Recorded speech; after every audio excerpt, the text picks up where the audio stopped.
Welcome to the Benben Show, everyone. I'm your host, Benben. Mind the cockatoo hair, you'll just have to deal with it.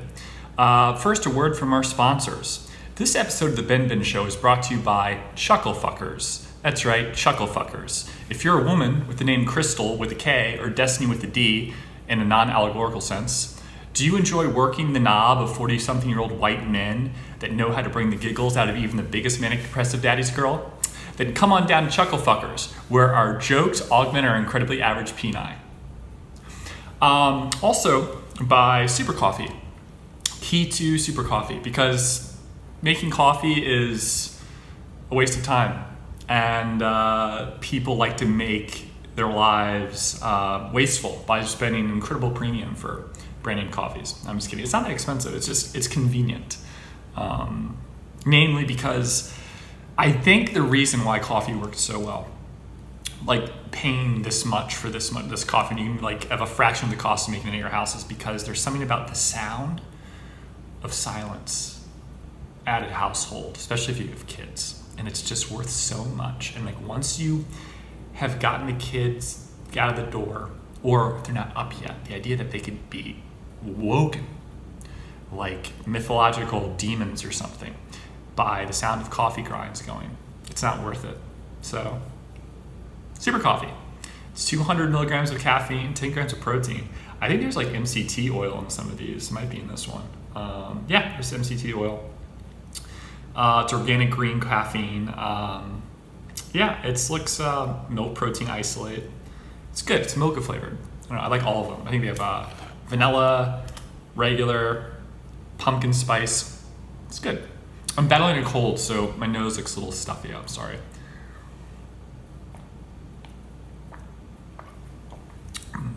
It's good. I'm also wearing more dress shirts that I almost never wear except to go out. Borelli again. Big Borelli fan. I think, again, it feels like paper. You wear it for like an hour and it wrinkles. I think there are probably better shirt companies, but not for the price. Borelli shirts like this one, you can find for like 150, 180 bucks. But, if they buy it from their store online, it's like $500, and that's silly. No one should spend that much for a shirt. Again, I told you about the last episode about how I went to a shirt maker in New York who was telling me, it doesn't matter like what your shirt looks like.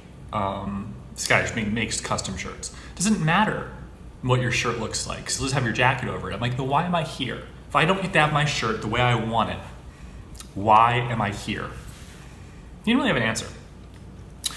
Let's get into it, shall we? Former Tallahassee Mayor Andrew Gillum has come out as bisexual.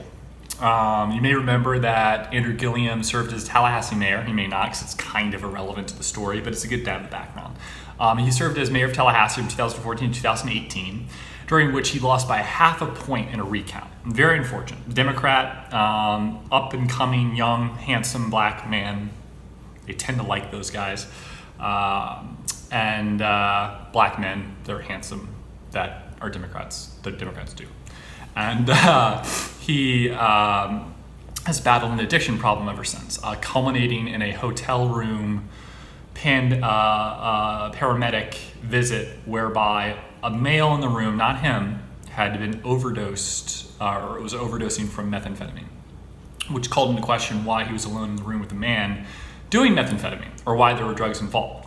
Andrew Gillum said he did not partake at the time, but he has suffered from alcohol and depression since that loss, and he has recently come out as bisexual, which justifies the coincidental circumstances surrounding being alone with a man in a Miami hotel room with meth, which is a very prominent drug in the gay community for engaging in long bouts of gay sex. I think Andrew Gillum believes he's bisexual.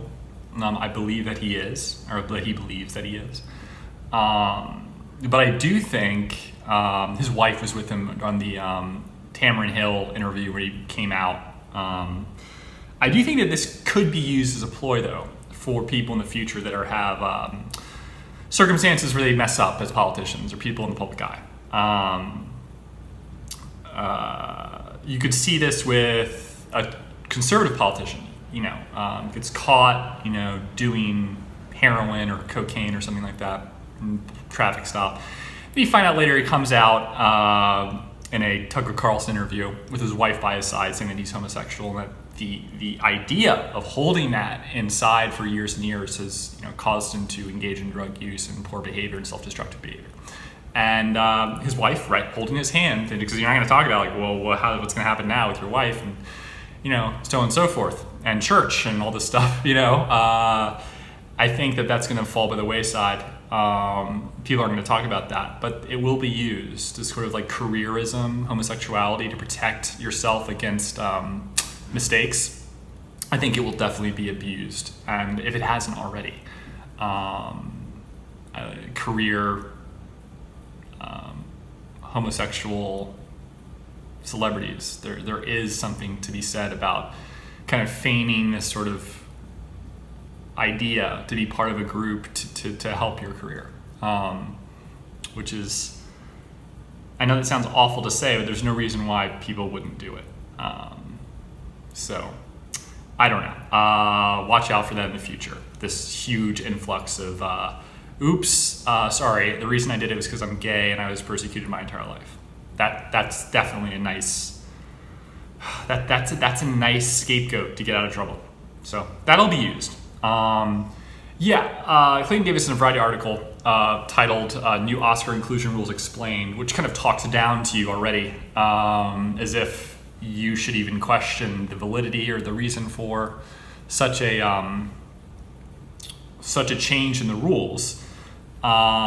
Explains more or less that these rules don't take into effect until 2023, 2024, that there's nothing to worry about, that most of the films that have currently been in the running in recent years for Best Picture would still be viable. Namely 1917, a film brought up by Viggo Mortensen as an example of exclusion, that film would be excluded under the current Viggo, according to Clayton Davis, is under a grave misapprehension that 1917 would be excluded. What Clayton Davis explains, however, is that Sam Mendes, the director, is part West Indian. His co-writer, Christy Wilson Cairns, is a woman. Also has Naomi Dawn as makeup department head, Rachel Tate as sound editor, and Pippa Harris and Jane Tindren, I apologize if I get that wrong, as producers. So you need 2 out of 4 categories to appease the new inclusion rules of the production team. And 1917 would do that. And so he kind of raises Viggo as jumping the gun and saying, this is, typical of I guess probably using Viggo's online kind of podcast where he explains he just read about it that day and kind of maybe even puts Viggo in this bad position. Viggo probably should know better about how dangerous it is for a white male in Hollywood to say anything that's against the grain. But he probably should be bludgeoned to death for that.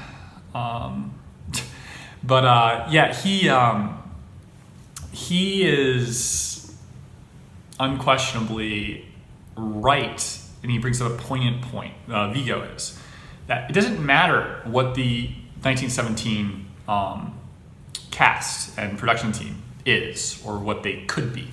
It's what if the end product 1917 was actually made by someone else. I think that's the point he's making, is that the art, the final product, is not is what's most important, and that could easily have been done by a team that didn't appease the rules. Just as there are productions going on right now, they're set to be released, slated to be released, in like back of the line, big studio films for 2023-24 that don't appease the rules, more than likely. What are you to do?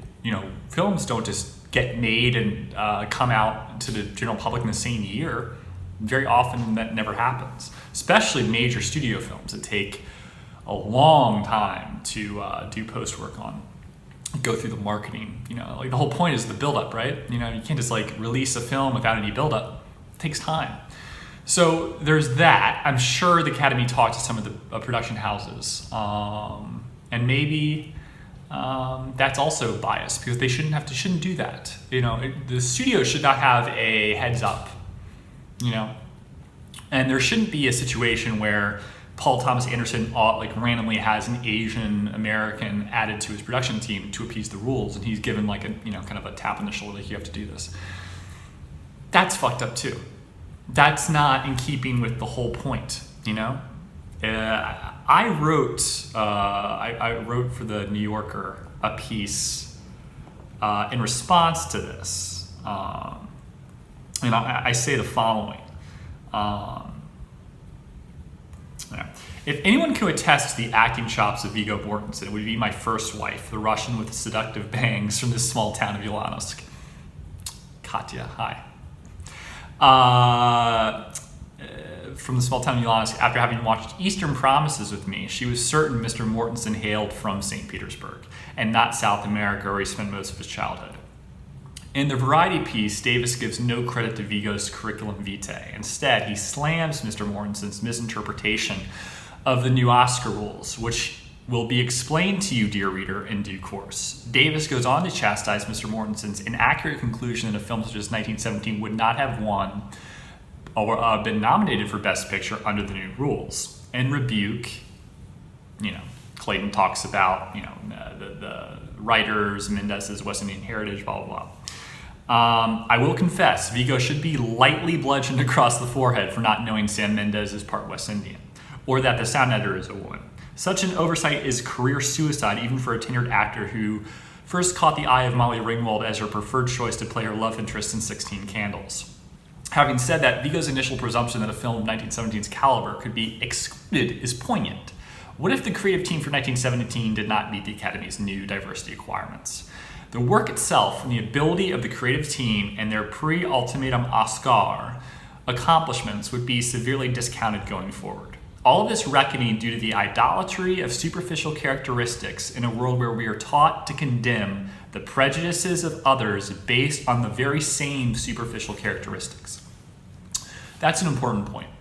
We condemn people for chastising and condemning others and being prejudicial based on superficial characteristics, but then we laud people solely based on those superficial characteristics, and not as much in terms of weighted averages, not as much towards their own accomplishments. That's a problem. That is diversity over meritocracy, which I allude to down the line here, and this is dangerous. The work itself and the ability of the creative team and their pre-ultimatum Oscar accomplishments would be severely discounted. And then I go on to say, what Mr. Mortensen alludes to most surreptitiously is the point with the most ferocity. The final product that is 1917 retains its worth from an artistic perspective, regardless of the creator's ethnicity. It is their competence that is the muse of their successful product, not their skin color or sex organs.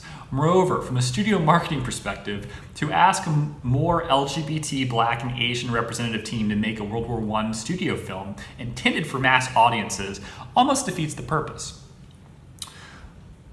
Ponder, if you will, the cojones of Paramount Pictures if they were to ask an all-transgender production team to produce a remake of Schindler's List. You see how that kind of is, kind of leaves you nonplussed. It's just this systematic politicalization of art for alternative means, not for producing better work and giving artists more of a platform. It's diversity for diversity's sake, at the expense of others that haven't done anything wrong. That's the problem. I think that is a dangerous precedent that the Academy is sending. I'm not going to read all of this. It's rather long. But one of the things I do say, I think this is an important parallel. If Bill Belichick, or I'll go into it, the Academy is implementing a sort of Rooney Rule adopting the National Football League's requirement that all organizations interview at least one minority and one woman for every open position or every open senior position. Never mind the legality of such purported rules. The feigning of interest by NFL teams towards minority candidates during the hiring process is tantamount to a coerced minstrel show. It is. It's fake. It's very fake. It's designed just to be a public kind of public relations game. It's very unfortunate. If Bill Belichick were to ever hit the open market and a major team like the New York Giants were in the market for a coach, how silly must those black and female interviewees feel, knowing their involvement is a mere formality, a farce? In turn, think of how a young, deep Asian DP, director of photography, might feel when randomly asked to join the next Paul Thomas Anderson production project. For one, relief will have washed over his or her soul. The very cutthroat competition in this industry is foreboding to any artist trying to make it. True, it's brutal. Trying to monetize your art, almost impossible. When this feeling subsides, however, there will be a far darker and more insidious doubt left in this artist's mind. A juxtaposition of diversity over meritocracy might pop into his or her head. Imposter syndrome may begin to simmer and come to a boil, at which point said artist has to look in the mirror and ask themselves unequivocally, am I being played? And that's what I think a lot of people in the industry have to think about, is like, what is the intended purpose of this? Is it truly, should we take it at face value? One of the things Clayton Davis mentions later on is this idea of Megan Ellison. Megan Ellison's the only woman to be nominated as a producer, and she's done it on 4 films: Zero Dark 30, American Hustle, Her, Phantom Thread. She doesn't identify as bisexual, transgender exactly. She's more queer. But other people in those same categories have not found recognition. And I find that kind of amusing, to use Megan Ellison, Larry Ellison's daughter, who somehow is able to make studio films because she's a billionaire herself through, trust entities and inheritance, that she somehow is an exception, and there should be more of her. More billionaire daughters? And should Nicola Peltz do more films? Like, it completely negates the want of these groups to do these films. Do you think that minorities, transgender, LGBT people want to make studio films? That's another thing. Why would anyone assume, and this is racist and sexist and bigoted on its own, why would you assume that someone from those groups is interested in making major studio films for the next Marvel project? I mean, I understand there's the concept of having to sometimes do things for the money. Of course. Absolutely. No matter how big of a Star Wars fan J.J. Abrams might be, I'm sure there's been times in the success he's had, I'm sure there's been times where he's like, that's a lot of money, I'll just do it. But if you're a young artiste, auteur, if you have this, kind of like idea in your head of like what type of films you want to make, and I'm sure they're not necessarily, if you're a transgender woman or man, that involves 1917 or the next Spider-Man. Necessarily. That's what's so frustrating, is that your sexuality or how you identify yourself in terms of sex or identity in general somehow is a demographic that has to be equally represented in the population as in the professions that exist in the world. And there might be reasons why those same populations do not equally represent themselves in those distinct groups. Namely because they're so small that an equal representation of the proportions is not fair, because there's just not enough population size. There's also the idea that those specific careers don't necessarily interest people. Perhaps making major feature films for studios is not an interest of some people. Just as for many women, leaving their careers to have families brings down the average wage of women overall and prospective careers, like lawyer to lawyer, because they stop, they stop the progress of their law degree or their legal career, their career, and so on and so forth. It drops the average, the average hourly. That's a problem. But it's not related to women versus men. It's just, if you extrapolate the data incorrectly, it gives the wrong impression. To use that as a grave misnomer, and people do it all the time, and it's wrong because it doesn't tell the whole picture. It's not actually even a problem. It's a problem that we use the data incorrectly to manipulate people, to push a political agenda. I don't know. So there's that. So I don't know. We'll see what happens with this. It's very confusing because you have people you trust, people you worked with for years. I mean, you're going to ask Werner Herzog to augment his staff for the sake of appeasing X, Y, and Z. It's weird. Do you know what I mean? It's just why? I'm 64 years old. I'm 75. I've been working with the same people. I asked Clint Eastwood to oh, hey, we need you to bring an Asian on. After doing Gran Torino and exemplifying, how racism works in different levels, I'm not sure that he would be someone that would not say that, hey, I don't know that you're being honest and true. I think you're being very synthetic and fake here. And if you think about the product that you're attempting to create, you're forcing art into kind of like a box, and that's wrong.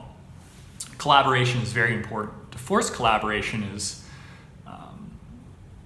something entirely more nefarious, and I worry about that. Let's see, what else should we talk about?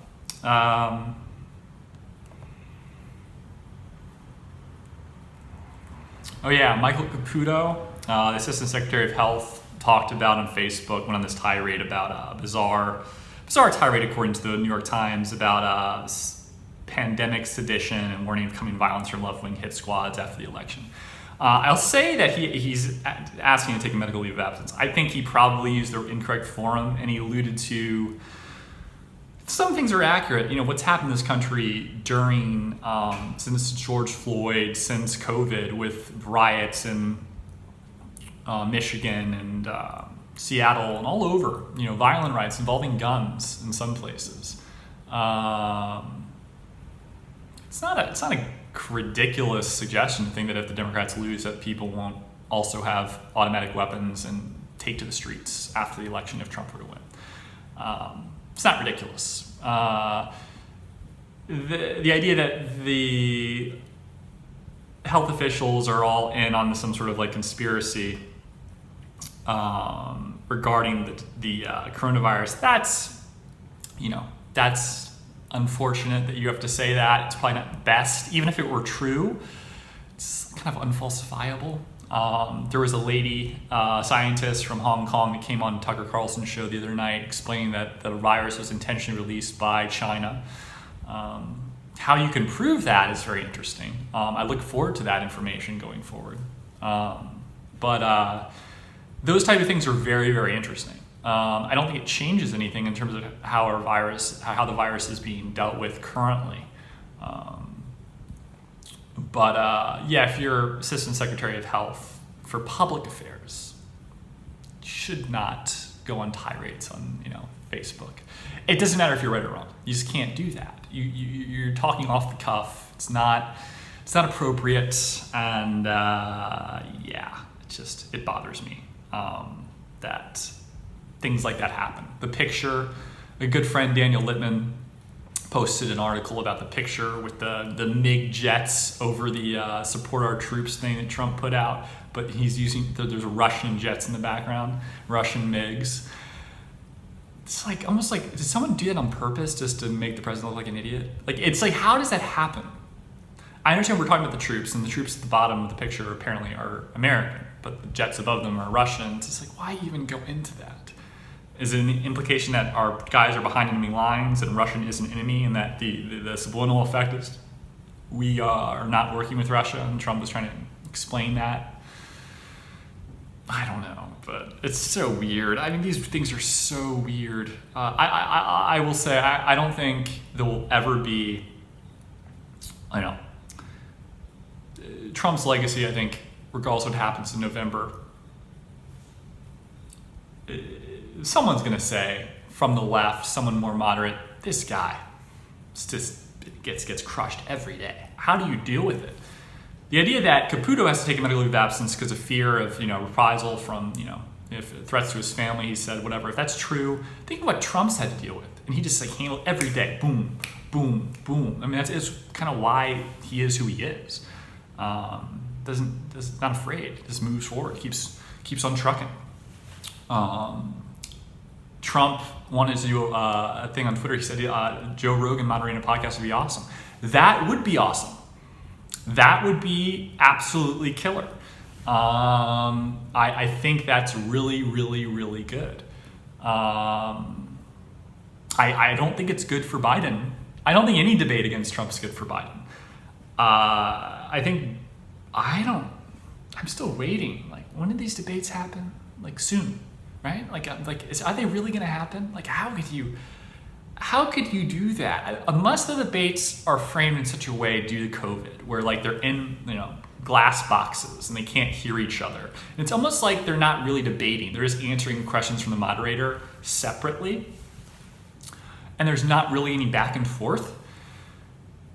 I could see that being crazy. I could see Biden wearing a mask, Trump's not wearing a mask, no one can hear Biden. Trump's like, I can't understand. I don't even know how to answer the question. I don't know what his response was. So I can't really continue on, because Biden could have subtitles where he just condemns Trump. Trump can't hear him. He doesn't see the subtitles.